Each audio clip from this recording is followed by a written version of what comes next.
Hello friends, welcome to Pompi's kitchen. Friends, আজ আমি তোমাদের সাথে মটন রেসিপি বানিয়েছি। একটু অন্য ধরনের বানিয়েছি। মটন কষা রেসিপি খুবই দুর্দান্ত হয়েছে খেতে। ফ্রেন্ডস, তোমাদের যদি এই রেসিপিটি ভালো লেগে থাকে তাহলে তোমরা আমার চ্যানেলটিতে গিয়ে প্লিজ লাইক করবে, কমেন্ট করবে আর শেয়ার করে সাবস্ক্রাইব করে সবসময় তোমরা আমার পাশে থাকবে।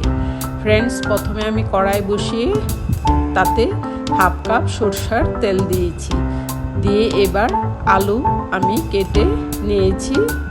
তারপর আলুগুলো তেলের মধ্যে দিয়ে দিয়েছি। দিয়ে আমি নুন আর হলুদ দিয়ে আলুগুলো ভেজে তুলে নিচ্ছি। ফ্রেন্ডস, তোমরা এইভাবে একবার অবশ্যই বাড়িতে বানিয়ে ট্রাই করো, খুবই দুর্দান্ত হয়েছে খেতে। এবার আমি একটি পেস্ট তৈরি করছি। তাতে টমেটো, আদা, রসুন দিয়েছি। দিয়ে একটি ভালো পেস্ট তৈরি করেছি। এবার আমি পেঁয়াজ কুচি দিয়েছি আর 3-4টে গোটা পেঁয়াজ দিয়েছি।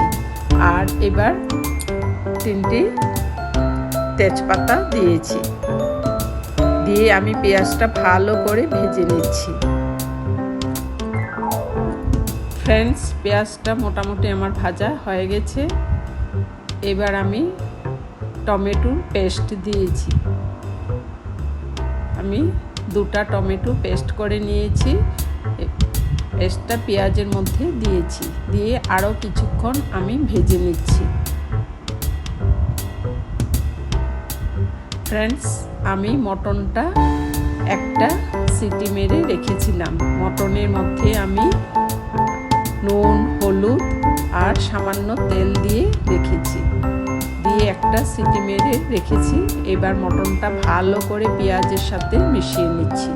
মটনে 1 কাপ জল দিয়েছিলাম, জলটা আমি এখন ব্যবহার করিনি।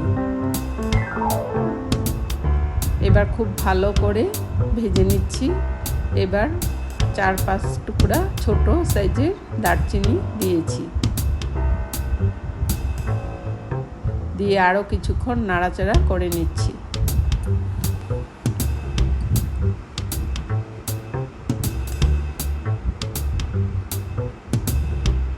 এইভাবে একবার বানিয়ে দেখো, খুবই কম সময়ের মধ্যে খুবই দুর্দান্ত স্বাদের এই মটন কষা নিউ স্টাইল রেসিপি।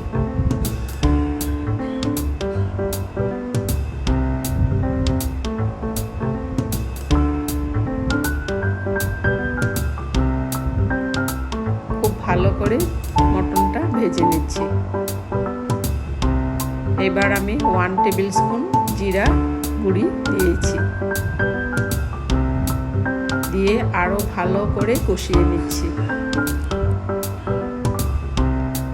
এবার আমি ক্যাপসিকাম দিয়েছি আর একটি টমেটো কেটে আমি দিয়েছি। দিয়ে খুব ভালো করে মিশিয়ে নিচ্ছি। ক্যাপসিকামটা দেওয়ার জন্য মটনের ফ্লেভারটা একদম অন্যরকম হয়ে গেছে আর খেতেও কিন্তু খুবই দুর্দান্ত হয়েছে।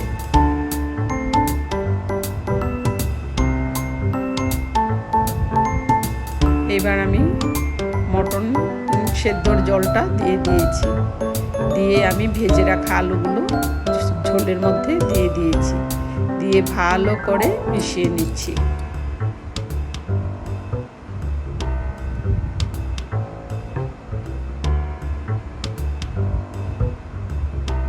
ফ্রেন্ডস, আমার চ্যানেলে বিভিন্ন ধরনের মাছ মাংসের রেসিপি আছে। তোমরা চাইলে বাড়িতে অবশ্যই ট্রাই করতে পারো। এবার খুব ভালো করে ঝোলটা সেদ্ধ হয়ে আসছে।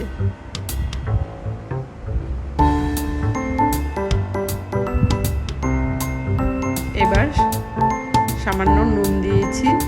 দিয়ে ঝোলের সাথে ভালো করে মিশিয়ে নিচ্ছি।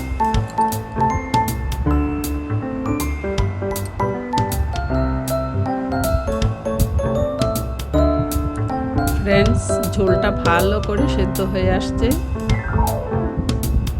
ঝোলটা খানিকটা আমি শুকিয়ে নিয়েছি।